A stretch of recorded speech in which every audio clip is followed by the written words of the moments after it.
I made my living selling the illusion of a perfect, highly curated life. As a luxury travel and wellness influencer with over 1 million followers, my days were spent in infinity pools, wearing designer activewear and preaching about authentic living. My husband, Simon, was the exact opposite of my brand. He was a fleet logistics coordinator for a national shipping company. His entire world revolved around supply chain efficiency, route optimization, and maintenance schedules. While I was chasing sunsets in Santorini, Simon was tracking freight trucks on a grid of dual monitors. I thought he was perfectly fine, but undeniably boring. A safe harbor I could return to when the cameras stopped rolling. I felt I was entitled to a little off-screen excitement. That excitement came in the form of Liam. Liam was a rugged, charismatic adventure photographer I hired for a brand campaign in Sedona. He lived out of a customized Sprinter van, disdained modern corporate life, and made me feel wild. Our affair was completely intoxicating. I managed it with absolute precision. I had a strict rule. I only saw Liam during my solo wellness retreats. I would tell Simon I needed to disconnect from my mental health, turn off my phone's location sharing, and disappear into the wilderness with Liam.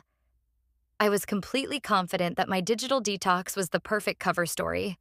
My fatal mistake was assuming that turning off my phone meant I was off the grid. For our 5th wedding anniversary, Simon surprised me with a grand gesture: a fully loaded $90,000 luxury electric SUV. It was sleek, completely silent, and featured a massive panoramic glass roof and a 15-inch center console screen. I was thrilled. It was the perfect aesthetic for my content. The very next weekend, I told Simon I had booked a sponsored solo cabin retreat in the Blue Ridge Mountains to test out the car. "Take your time, Chloe," Simon had said, kissing my cheek as I loaded my designer bags into the pristine trunk. "Enjoy the quiet." I drove 3 hours north, picked Liam up from a designated hiking trail parking lot, and headed toward a secluded, romantic overlook deep in the mountains. We had the windows down, the premium sound system playing, and Liam's hand resting on my knee. I felt completely invincible. We pulled into a completely deserted gravel overlook with a breathtaking view of the valley. I put the SUV in park, leaving the climate control running. Liam leaned across the center console, pulling me in for a kiss. Suddenly, the massive 15-inch infotainment screen flickered, went completely black, and the music cut out. Before I could touch the screen to reset it, the heavy, motorized doors locked with a sharp, synchronized clack. The ambient interior lighting shifted from a warm amber to a harsh, blinding emergency red. Then, Simon's voice poured out of the 14-speaker surround sound system. He didn't sound angry.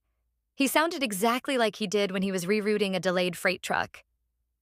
"Good afternoon, Chloe. Hello, Liam." Simon's voice echoed perfectly through the sealed cabin. Liam jumped back into the passenger seat, his eyes darting around the pristine leather interior. "What the hell was that? Is he in the car?" "No, Liam, I'm sitting at my desk in the city," Simon replied calmly.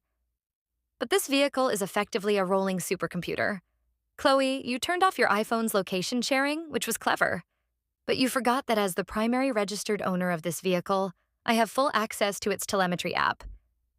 I frantically grabbed the door handle, pulling on it. It wouldn't budge. "Simon, the doors won't open. Unlock the car right now." "The car is currently in valet override mode, Chloe," Simon explained. The massive screen flickered back to life, but it didn't show the GPS map. It showed a dual-feed video. One half was a live look at Simon sitting in his office. The other half was a crystal-clear, wide-angle shot of Liam and me, taken from the SUV's hidden interior cabin camera. My blood ran completely cold. I stared at the screen, seeing my own horrified expression looking back at me.